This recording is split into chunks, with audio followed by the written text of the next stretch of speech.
ప్రత్తిపాడు నియోజకవర్గంలో కూటమి అభ్యర్థి వరుపుల సత్యప్రభ ఎన్నికల ప్రచారంలో దూసుకుపోతున్నారు. నియోజకవర్గంలోని రౌతులపూడి, ప్రత్తిపాడు, ఏలేశ్వరం మండలాల్లో ఆమె విస్తృతంగా పర్యటించారు.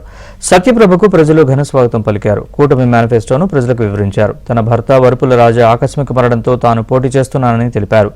తన భర్త ఆశయ సాధనకు అందరూ సహకరించి అండగా నిలబడాలని కోరారు. కూటమి గెలిస్తేనే రాష్ట్రం అభివృద్ధి చెందుతుందని సత్యప్రభ అన్నారు.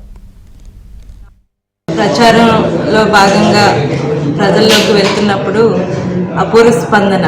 మహిళలు ఘనంగా హారతులిచ్చి స్వయంగా ఇంట్లోంచి ఎప్పుడూ రాని మహిళలు కూడా రోడ్ల మీదకి వచ్చి నన్ను హారతులిచ్చి స్వాగతం పలికి అమ్మ మేము ఉన్నామమ్మా అని ఒక ధైర్యాన్ని నాకు ఇవ్వడం జరుగుతుంది.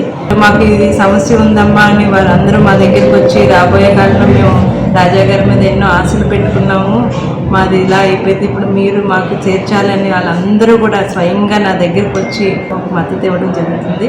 ప్రస్తుతం ఉన్న ఈ 5 సంవత్సరాలు జరుగుతున్న అరాచక పాలన చూసి వాళ్ళు తెలుగుదేశం ప్రభుత్వం ఉమ్మడి కూటమి ప్రభుత్వం రావాలని ప్రతి ఒక్కరూ కూడా కోరుకుంటున్నారు. ఉమ్మడి మేనిఫెస్టో